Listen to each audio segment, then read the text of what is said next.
Welcome back, everyone. This is Laterna Book Club review for the month of May 2023.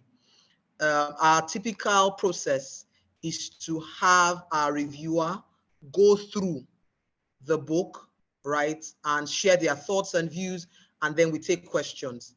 Today we have had to switch our typical way of doing things because our reviewer is yet unable to join us, right? And the book we're reviewing today is Atomic Habits by James Clear, right? It says tiny changes, remarkable results. And that's literally the summary of it, right? An easy and proven way to build good habits and break bad ones. My name is Nneka Jethri Wabe. I'm today's moderator. And considering that we are flipping our approach to reviewing the book today, I am going to run through the book, right? Following the 4 laws, and then just allow us to ask questions and share our thoughts as we go along, all right? Before we went on the break, Mrs. Morgan reminded us that there are really 4 laws, okay, for making this fundamental change to our lives. What I like is the fact that the book begins with telling you why this is important, why the question of habits is important, right? And for me, I think it's also important to note that our brains, the more we systemize the things that bring us results, the better for us and the more guaranteed our success is. The more we systemize the things that bring us results, the more guaranteed and the more predictable our success is. And that really is what he says to set the tone, okay? And then the first law is to make it obvious. Make it obvious, all right? So that's the first law of habit change. Please, everyone in the room, please confirm that you can see and you can hear me. Please confirm that you can see and you can hear me. I like sessions. When it comes to Zoom sessions, I'm very particular about interaction. Yes, ma, I can hear you. I can hear you, ma. Fantastic. Yeah. Excellent. Because I know that sometimes we can be here and not be here. So it's really important that you're here and that you can hear me. So we have, oh wow, it's already 1:45, but I think we'll just give a bit of maybe 15 minutes after 1 to wrap this up. So let's begin to talk about the laws, all right? The first is to make it obvious. To make it obvious. He talks about the fact that the story about the experiment that was done with drug addicts, okay, who, I can see people, people that know me here, hi, thank you very much, who see a video and cannot even tell what is the trigger, but they get triggered. He said it was 33 milliseconds or something, and they are triggered. And as I read, I tried to think through my own life and say, wow, how sometimes I find myself, oh, something upsets me and I can't quite figure it out. I have to just hold back and say, oh, why am I upset at this point in time? So it talks about making it obvious. And it talks about the fact that motivation is overrated. Environment often matters more. Ladies and gentlemen, this question of environment, I want to talk about it, and I'd really like to hear from us. This is not just me talking, so I want to hear questions, I want to hear contributions as I raise the points we're reviewing. The fact of environment is so critical. Environment, not just physical, in terms of, yes, where we live, our office spaces, and that's why I don't know whether it's the Asians, one of the group of Asians, whether it's Chinese, I talk about the Feng Shui or something. I think that's really talks about the importance of environment. But back to what I wanted to say, the question of social environment, right? Especially with us, being on social media and all, I find that the impact of our social environment, personally for me, is so powerful. Like, what are you looking at when you are going through that social media scroll? What are you seeing? Are the things you're seeing reinforcing belief in yourself or being detrimental to you and taking away your self-belief and tearing you down? Are they making you question your value? Because for me, I find that he said something that if you join a culture where a particular habit is the norm, it is easier for you to succeed in picking up that habit. So I want to ask, and I'm going to pause here to ask, please, let me hear from us. Anyone who has implemented or experienced this impact of culture, either because you moved to a new environment and you picked a habit, or you're on social media, there's some group you stay hanging out with and you picked a habit, or the impact of culture, where you took a decision, right, consciously or unconsciously, and you're part of a new culture and you picked something. Please, I want to hear from us. This is not just Nneka talking for the book review, right? You can type if you're in a place where you don't want to talk. Otherwise, I'd really like to hear from you. Let me hear. Ben, please go ahead. Thank you. All right, thank you so much, Nick. I'm doing a great job there. Thank you. Let me talk about my conversion from Catholicism to the Protestant religion. I was a Catholic. I was practicing Catholic until I came to the Redeemed Christian Church of God. And it took me a while to learn the new Christianese. Praise the Lord, hallelujah. Close your eyes and pray. You know, Catholics don't close their eyes and everything. Yeah. So it took a while for me to get used to those. I mean, close your eyes when you're praying. You're God, I know that I should be praying to a Mary in a statue and all of that. So that cultural transition, for me, it took a while, and actually took 2 years. It delayed my having to understand about speaking in tongues, speaking in other languages and all of that. Because I was always saying, is it my mind telling me to say these things, or is it my lips? My lips are ready. The Spirit was in me, but I wasn't actually moving them because I was baptized in the Holy Spirit, but I didn't have the evidence of speaking in tongues because I was always challenging myself to say, oh, this is something I'm forming up. So I found out later on, and when I'm teaching first-timers and believers classes, it's much easier for me to use my example, and then I find some of them quite easily are getting to that point. So that conversion, that experience, that new experience that is something you have learned over the years, and then getting into a new culture, a new experience was quite fundamental. Thank you. Thank you so much. I like this example because it is real life and practical. I also like the fact that you mentioned the duration. And you see 2 years, and it kind of aligns with what is in the book. Time. I don't know, I think that for me was just so fundamental. The graph, when I saw the graph where he said 1% increase daily leads to the 7% at the end of the increase at the end of a year. So for me, it is really critical that time.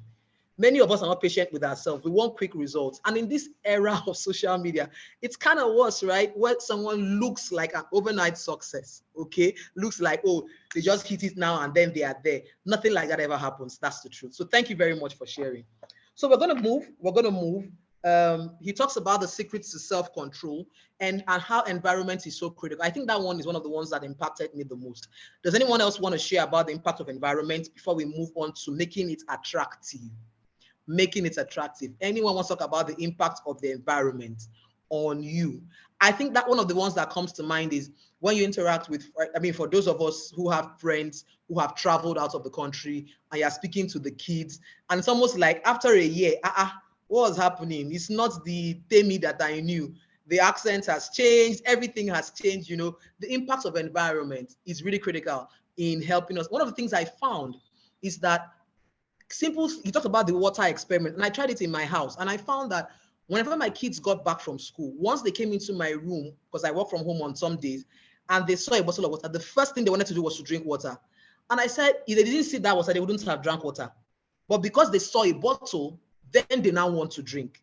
So I'm asking us on this call as we review this book to ask ourselves, what are those healthy habits that we want to pick? And how are we being intentional about crafting an environment that allows those habits to thrive, that allows the cues to be right in our face, that makes it obvious? Thank you. Ayotmi, please go ahead. Let's hear from you. And then we'll go to the second law. Yes, thank you. Just about environment, I don't know if this is the same thing we're talking about. One of the things I was trying to do was read more, and particularly read a lot more fiction books, because I tend to read more nonfiction. And there was something he talked about, and I think you reiterated it here, where join a community where the habit you're trying to build is the norm. So I joined a book club, and within that environment, you have so many people, some who are real, big book readers, some who are just starting. But the culture within that book club was just to keep reading and to review, and they kept introducing new titles that I would otherwise not have picked. And that was the norm within that environment, and it really, really helped me in reading a lot more books and exposing myself to authors that I would otherwise not have picked. So that was a big one for me when it came to building that habit of reading. So I don't know if that fits into what you were saying with environment, but that was a big one for me. 100%. 100% fits into a culture, the culture where you want to be in to do the habit that you want to do. Okay, so that's making it obvious. That's making it obvious. And I really hope that we are picking this, right? All of us here are asking ourselves, because I don't want us to review the book and just go through the book and it was a nice book and that's the end of it, you know, really just sitting back and saying to ourselves right away as I'm in this meeting, what one thing can I change? Do I want to go through my social media following and remove things that are not helping me to become the person that I want to be? Remove things that are contrary to the identity that I want for myself. Are we doing that? We could do that as well. So the next law is about making it attractive, right? And one of the things that hits me there, okay, is the fact that the dopamine rises much higher before you take action, and that it can actually fall afterwards. I won't lie, that one hits me. I'm like, anticipation is really critical, and it's best to take action as soon as the anticipation is there. And ladies and gentlemen, I can share a very good example on that. The book, Who is Using Your Salary, I had put a date for it to be released. I had written it, edited, gotten it edited and everything. Now to conclude, and before then, you know, I was chasing those who were supposed to do the book design, do the cover, do the reviews. Oh, hurry up, read and give me. And then everybody gives me their reviews and edits. And my work is just to put it into the format, the book format, you know, using Canva. And I've just been stalling to do that. And people are asking me, oh, we want to buy the book. Where is the book? And this morning, as I thought about today's session, funny, maybe somehow I anticipated in my spirit I was going to be speaking. I don't even know. But it just came to me and that, oh, wow. The anticipation was so high before. Now that everything is done, to do the final bit of it, I'm now dragging, right? So it's kind of reinforced this lesson, okay? That you making it attractive, the effect of dopamine in pushing you is even more at the point of anticipation, right? And you need to ride that wave. So it's really, really made it very powerful for me. Another thing that he talks about there is the role of family and friends. For me, that kind of just ties again to the power of community for me, because really who you are watching, you want to become like. What you see, you want to become like. So that power of community, again, for me, is really, really strongly emphasized here. So I want to ask, right, in looking at making it attractive, let me hear from us today. And another question, has anyone, you know, made efforts, right, to make a habit attractive? And also, has anyone here gone through the habit scorecard? Did you take your time to go through the habit scorecard? Let me hear from us. Okay, anyone who took their time to go through the habit scorecard? And anyone who wants to share around the role of family and friends. He talks about impact of friends in terms of social drinking, how people generally would drink more when they're in that setting than when they are not, okay? So let me hear from us. Anyone that wants to share about it, okay?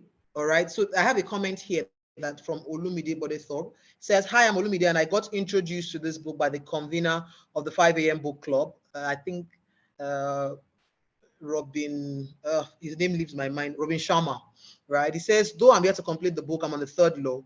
Every chapter has been appropriate in my day-to-day life. My best takeaway so far is making my habits attractive, especially after a health scare last year. I have adopted a fitness regime in the past 4 years, and the reward for me is a healthier body and more agile mindset. I'm just going to pause there and ask for a show of hands. How many of us find that working out, after a workout, even if it's a 30 minutes or 20 minutes walk, your mind is sharper? Let me just see a show of hands. So just go to the reaction button and just let me see a show of hands, or you can turn on your video and a show of hands. You see that. So the question I then ask myself is, why don't we then go for it as often as we should?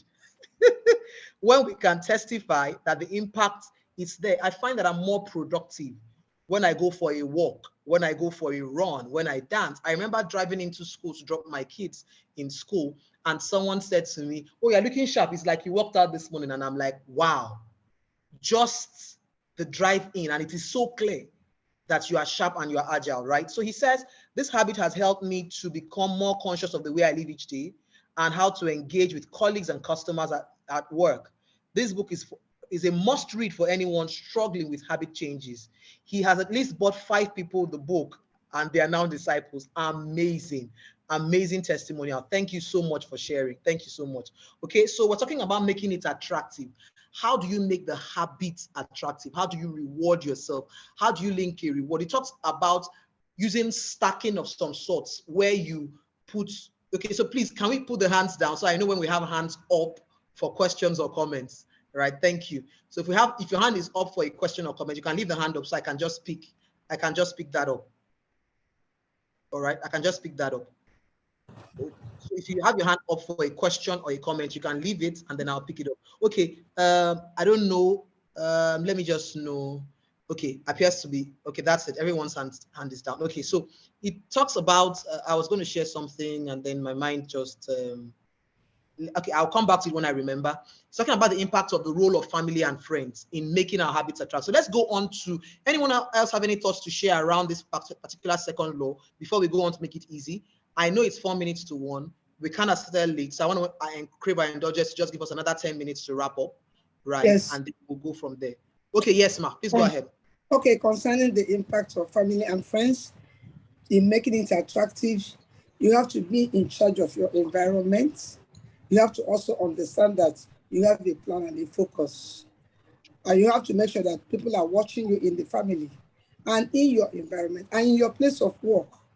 And for them to emulate you, you have to put yourself on a level whereby they'll say, okay, she knows where she's going and she's making life attractive. She's encouraging people. I have to follow her. But when they see that you're jettison, you are neither here nor there, your life is not attractive, what you're doing is not attractive, you're not impacting them, everybody will disappear. Like my friend. Thank you very much. Yinka Morgan. She's been like my role model for the past 20 something years as pastors. She makes her life attractive, and I'm taking after her, making my own life attractive and impacting others. Thank you. Thank you very much, Ma. Thank you, Doctor, for sharing. So we will go on to talk to the third law now, right, which is making it easy. One thing he says here is that practice is more important than planning. And I think that people who have the perfectionist tendency struggle with this one, right? Where all the ducks have to be in a row before we start something, right? It has to be perfect. If we want to start a habit of being fit, we want to make sure that we have the right gym clothes, the right shoe, the right gym equipment. Everything has to be, all the ducks have to be in a row before we start. We are not going to go far if we insist on doing that, all right? You have got to start. Focus on taking action, he says, not being in motion. And this for me is not just about a habit, but also success principle. You know, with success and excelling in life and vision implementation and purpose discovery and all those nice things, planning is overrated. Action is priority. You must get on with it. You must get on with it. That is the first thing. Get on with doing what it is that you're supposed to do first. And he says the amount of time you have been performing a habit is not as important as the number of times you have performed it. The amount of time you have been performing a habit is not as important as the number of times you have performed it, which means repetition is key. Repetition is critical. If you're going to succeed, repetition is at the heart of it. Clarity comes in execution. That is so powerful. Clarity comes in execution. You've got to get on with it if you want to see any results. It's better to take a 10 minutes walk than to plan tomorrow to take a 30 minutes walk. Take a 10 minutes walk today and 10 minutes tomorrow. I remember when I first started trying to take my health more seriously, I could barely walk how many kilometers in my estate, but now I'm able to get to the gate of the estate and come back without feeling like I'm going to pass out. But we're always waiting for that perfect time, all right? You've got to get action, get it on with. Does anyone want to share anything around this in terms of walk slowly but never backward? That first description under the third law, walk slowly but never backward, the power of taking action. Does anyone want to share any experience around that? The power of taking action, not waiting for a perfect time or planning and planning and planning. Who wants to share anything? Please go. Okay. I don't know if the hand is up because it says connecting to audio, so I'm not sure if the hand is up yet or if it's a network thing. Anyone want to share about this power of practicing, not just waiting to plan and plan and plan? Anyone? Hello, ma'am. Can you hear me, please? Yes, please. I can hear you. Yes, please. Yes, sir. Please go ahead. So, two things. First was when I was trying to get into the creative industry. So back in 2018, I was like, okay, I need to get a system, I need to get a laptop before I can do anything else to do, graphic designing or anything. So during COVID-19, I was a shoemaker back then. And I was like, come, I could do something with my phone.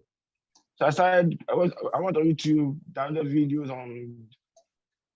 on how to edit pictures on YouTube, and from there, man, 2021 came around, and what I do on my phone, like I do stuff with my phone. I probably do everything I do with my phone, and I made more of it. Like I made nothing that I was working with my phone, and not even the phone I'm using. My phone that I'm using now is even better than what I was doing before. And doing that before one was gave me leverage, connected with celebrities and a lot of them. That was one. Aside from that, now not waiting for the perfect time. Back in 2021, I was like, okay, I was going to start my CIPM for HR, myself and television, but I didn't start up until about August. And I can't start this thing. By June, I'm writing a final part of diet. So waiting for the perfect time, no perfect time will come.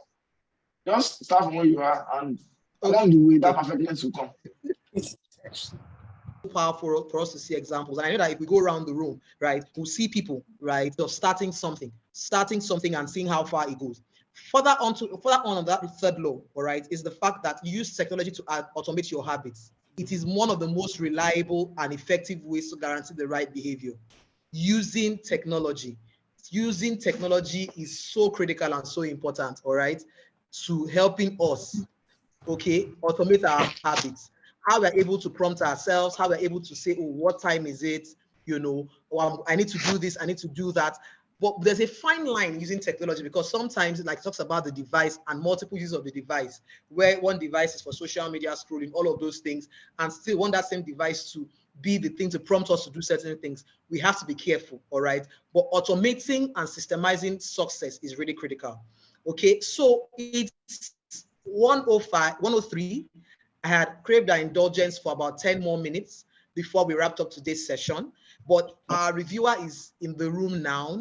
And I don't know, Mrs. Morgan, I don't know if I should hand over to you, or because I don't know how much more time people can give us, because it's already 103. If we can, I don't know, should we give 5 minutes for him to just do a quick, his view on the book, and then we take questions, and then we'll begin to wrap up.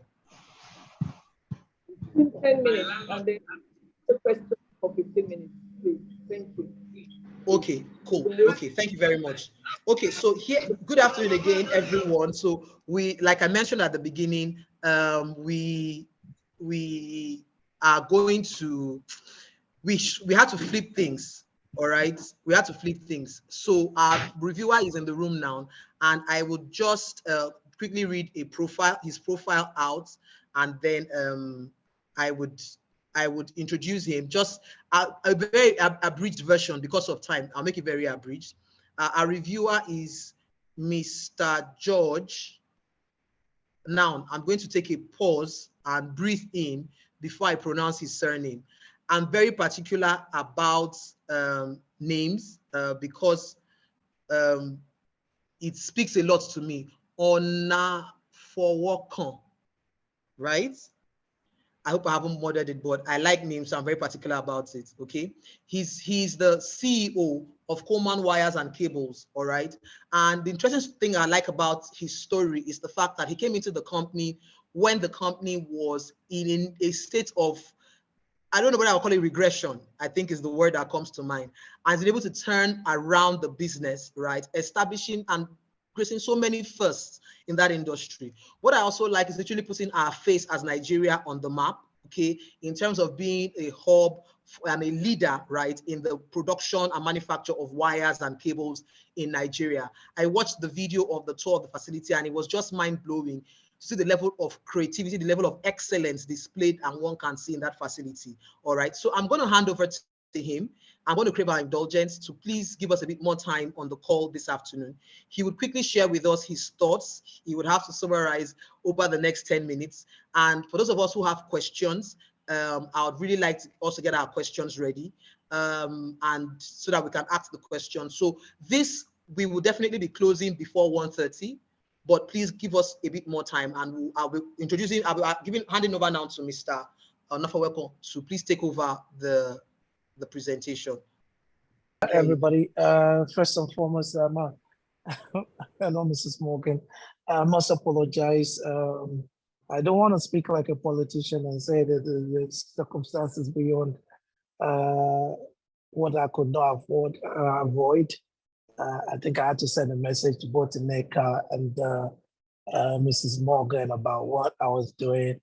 I think by the time I spoke to Neka, he said, you cannot, you better stay where you are, because she understands. And luckily for me, Neka is where she is a director, is where we also use as our auditors. So for my auditor to say, stay where you are, you can understand where I was. So I must apologize to everybody, and I'm pressing for time. And well, I'll do a quick review because I've realized that everybody has spoken already about so I'm going to take it from a different perspective now that everybody has already spoken about it. And I was listening to Ineka and some other people's, so reviewing it, and I'll just take it from my own personal perspective of what I've seen and what I've read. And now looking at it, I think we shared a screen a presentation earlier. Maybe I should get someone to share it again. Shared it, I'll just go through any area, most of the areas anyway. I think the most key factor is,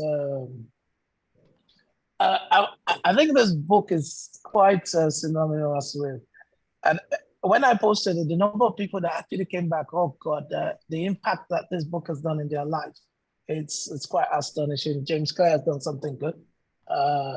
You have reasoning for why 8 million people would have read it so far, and I think a lot more are going to be reading it. It's a book you definitely must say you recommend to everybody. I think the biggest impact, I'll take it from the perspective of where I am and take it from some grabs of what I think as introduction. If we look at it now, the book concentrates a lot on habits, and it's telling us how we imbibe, how we create habits, good and bad ones, how those habits basically can impact our life positively and negatively. And the basic principle of it is taking it from the layman's perspective. You had a lot of empirical evidences of different type of analysis of both on the psychological side, on the empirical side, and also on the quantitative side. But I think for everybody, which I'm sure you've already discussed, is what really is the outlook? What was the purpose? What are we to gain or take away from this whole book? And I haven't read, by the time I was even reading it, I think I had a discussion with the moderator. You think you should read a book like this and you read it the same way you're reading a fictional novel. And you start off and you actually say, no, retrace your step. You can't read this like a fictional novel. It's just not read it through and come back. It's a lot of analysis and it's a lot of in-depth thought into processes. And I think the biggest part is the 4 laws in everything that we've done. In the breakdown of the 4 laws and the application of the 4 laws. And for me, I've looked at habits, but I've really not looked at habits in that depth. And Dewey also wrote about habits, and he pointed it out in some parts of habits being stated by Dewey. But when you look at the overall perspective, from a perspective of a Nigerian, and the way I say it is that, are we imbibing habits locally, culturally, the right way, or we're not? We tend to as it said, if you look at the book, it goes around habits created by your peers, habits created by simple things that you see people do, habits created by your direct relations, and how you create those habits, good or bad ones, and how you can get in and out of them. Now, looking at all those habits, how does it synthesize into our life today? And for me, as stated clearly, that the cues, the cravings, the response, the reward, I think everything about our life revolves around it. It can be oversaid that the book is overemphasizing what sometimes we all should know, but I think it breaks it down into how we can end up inhabiting a good or bad habit based on this loop we tend to see between the cues that make it directly obvious that what we're seeing and what is going to happen, and what attracts us by the cravings of trying to do some things and the response to it. But I'll take it that we need to actually look at some areas that are quite critical. How do we start good habits? How do we start bad habits? How do we unwind bad habits? Talking about someone that is smoking or wakes up in the morning that wants to drink coffee, how do you unwind that? But if I might take it from a businessman's perspective or a businesswoman's perspective, on our lives perspective, how do we get into good habits of doing business? How do we get into bad habits of doing business? How do we wake up and believe that the timing of when we get to work or the timing on which we get work done is a good or bad habit? How do we get in and out of creating the positiveness of life from being a small scale business to a large scale business to a medium scale business? And that's the perspective I looked at, that am I having habits that are actually impacting my life positively in business? Or have I inherited habits that I need to start unwinding out of my way to actually improve myself? And those are the critical points. I think I want us to look at it from that perspective, that on a business perspective, because I see a lot of SMEs, a lot of small, I mentor quite a lot of micro businesses and quite a lot of people, and I speak a lot. And I see bad habits inherited from culture, inherited from our way of life. And because if you look deep into the book, quite a bit of habits are centered around people around us that are created naturally from watching someone that we know or that we're close to and inhabiting those habits that we unconsciously. So our culture tends to be some aspect of our habits that we need to be very careful on. Because I said, look, we have cultural risk related to this thing. Because you grow up in the country like ours, where the day you're born, you're a debtor. I don't understand what I mean by that is, you wake up, the day your parents have you, in the first statement, most of them will say to them, God has brought me an helper. Oh my God, you're in debt. And unconsciously, we've grown up with the inherent habit of passing a debt, which invariably has caused us to have an inherent habit of being entitled. And that is one of the critical things we should learn from this.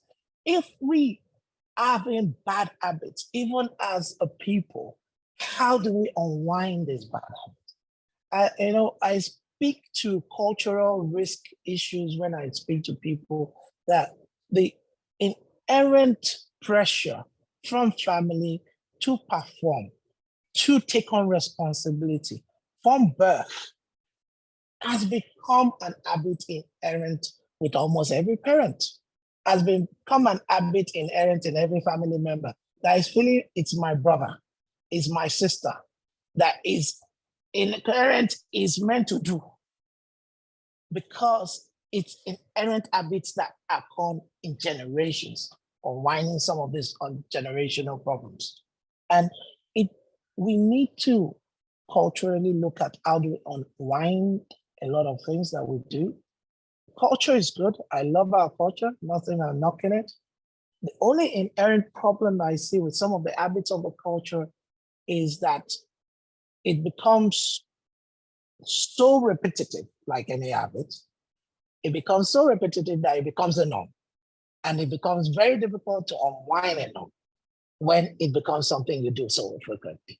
So everybody believes it's okay, that it's good, your child should take care of you. At least I pray by God's grace, our children take care of us at the age, but it's not an expectation that must happen.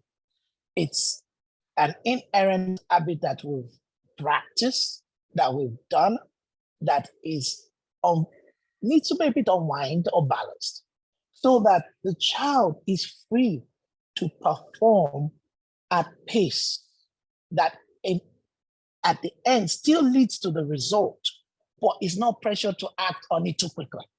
So the expectation is not overdriven by the inherent habit of us asking, expecting, practicing things that are basically saying you're putting pressure. So it's the inherent habit that we believe that we need to do something and we need to act on it and we need to respond on it and we need to practice it does not mean some of it needs not to be unwind.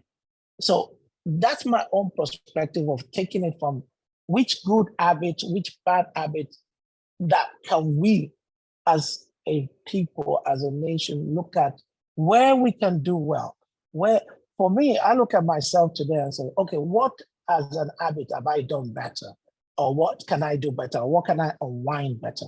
I learned something about myself from this book when it says, this craving, okay, you wake up in the morning. I normally, it's not good to say, but I had to put a lot of weight down and I took it down consciously. But how did I get it down? I'm the worst person when it comes to exercise. But today I literally walk and I do 10 kilometers of walking a day. But consciously putting in my head and saying to myself, I need to walk 10,000 steps a day. I need to walk 12,000 steps a day. I need to be looking at the watch. How many steps have I done today? I need to get up from my seat every time so I can actually do some walking. So if I don't have time, you have consciously driven that weight down. And you consciously in your head created an habit that is unwinding a bad habit. And I should not eat anytime after 7 o'clock, for God's sake. Yeah, but we work till 11. It's not our fault, but we need to not eat after that time. But we're taking those habits. And when the more I repeated it, the more I found that I was able to manage the weight, get the weight down, do it properly. The same way we apply things at workplace, we need to consciously believe that our habits also impact both positively and negatively at work. Do I do more in work? What is the importance of what I do every day at work? How do I efficiently act at work? What habits am I doing at work that are not geared towards positive impact in my life? How do I change them? How do I unwind them? How do I better them? And I think the book centers a lot on applying yourself the right way and looking for stacks that work on how you're doing it wrongly, but stacking good things on top of it. The more you stack repeated habits that are changing bad ones, the more you improve and then impact positively at the end. So what do I say as my own summary to the book in terms of atomic habits? It's small little gains, seriously small little gains. Look, you've just said it, Nika, you said it earlier. Taking it from my book, I'm a micro small guy that turned to the biggest guy in the continent in 22 years. In the continent.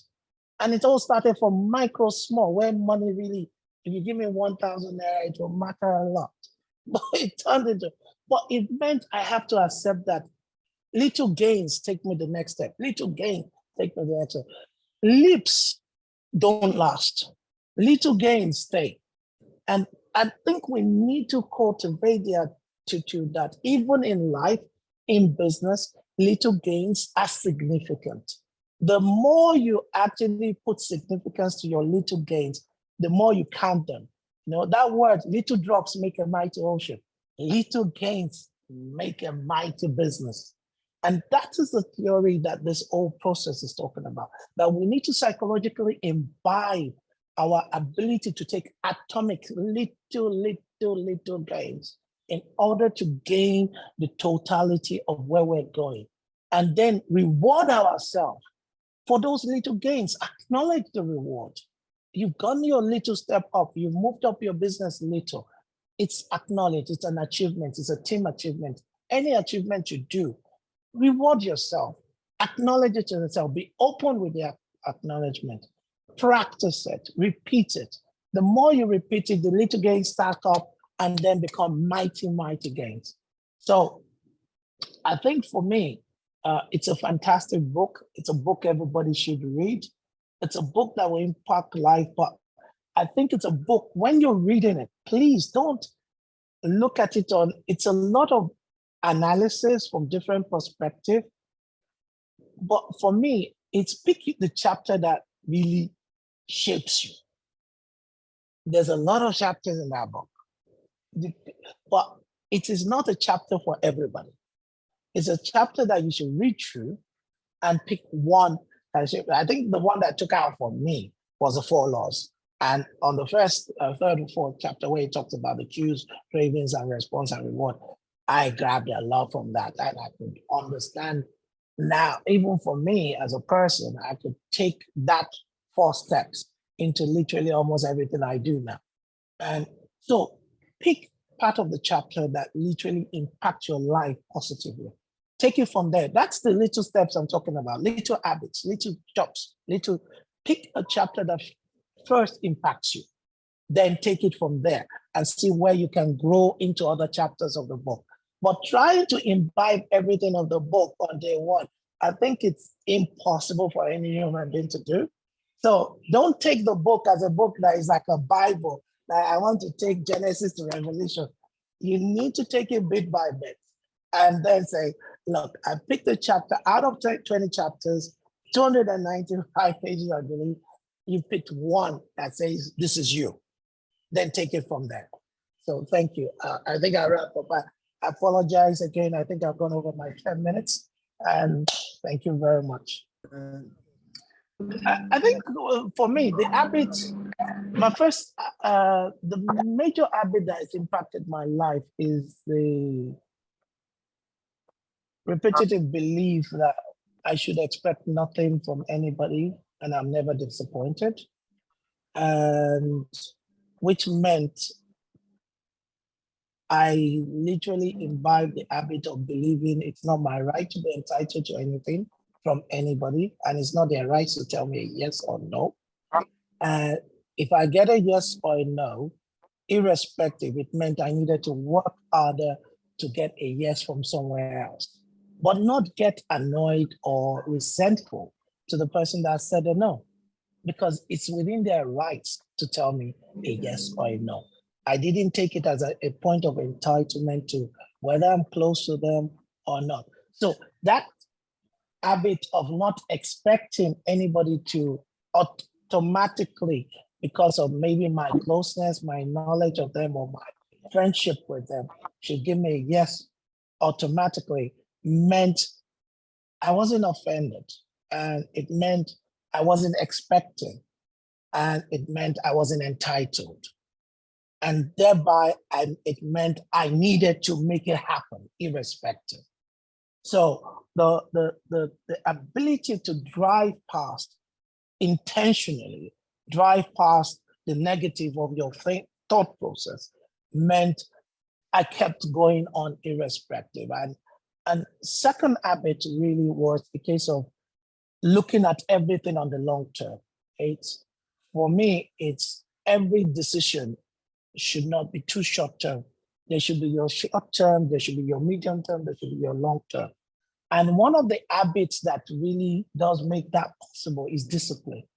The ability for us to be disciplined towards our thought process, to be disciplined towards actualizing. You know, it's just like that same thing about habits. If you're not disciplined with an habit, it's never going to work. You start it, it will be like a quick, big achievement, then you stop it, you slag off. Now, but if you're disciplined to focus on any vision in life, you actually have to have a vision. You need to have a focus on that vision. But most importantly, you need to be disciplined to make the focus and the vision work. If you're not, what happens is you're derailed in between. So as you're going focused, you have a good vision, but someone says it's like a typical cultural thing, sometimes impacting us. You're doing well in business, you're doing well, and you're going on, and some friend of yours or someone, there's another business going on that you should do. Instead of being focused on one thing, one achievement, one long-term view, that discipline and inability to stick to the habit of focusing on what you've agreed to do and discipline, you move to another project that derails your money. Over time, you find that you're now in between 2-3 different projects at the same time. So mine is a case of create habits that are little stacks in my business and little achievements, but focused on long-term goals. So when the long-term goals is the ability to consistently repeat the habits till you achieve those long-term goals. And so my success story really just stemmed from saying, I saw a gap. I saw that, look, we didn't have enough cable in this country to even make anything. We didn't have, and it meant it was going to take about 20 years to get to a level where I could say, yes, it's okay. But it meant 20 years, I'm not going to do anything else.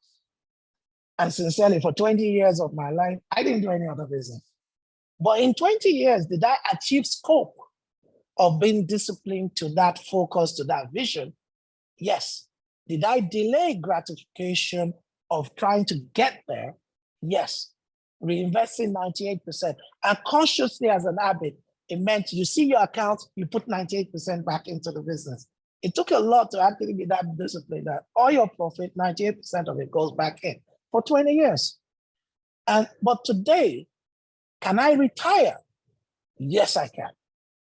But I meant I delayed and I was disciplined enough to delay my gratification for 20 years and could say, okay, the company can say, okay, this gentleman, even if he leaves this job or retires, is paid enough dividend to last him a lifetime. And that was my own long-term vision. And that's how I created a small business into where it is today. Thank you very much. Thank you very much. I think the issue and the focus on long-term thinking is really critical. And it just ties into one of the major points that I had mentioned earlier when we first started, the question of time and the question of being patient. It's something I think that all human beings struggle with, but I think there are also certain temperaments that struggle more with it, where you want to literally move things and move the mountain yourself, but nothing that lasts, it's done in a short while, requires time and devotion. Now, I'm mindful of the time. It's supposed to be a 1 hour session. We had to reshoot, it's 1:30 now.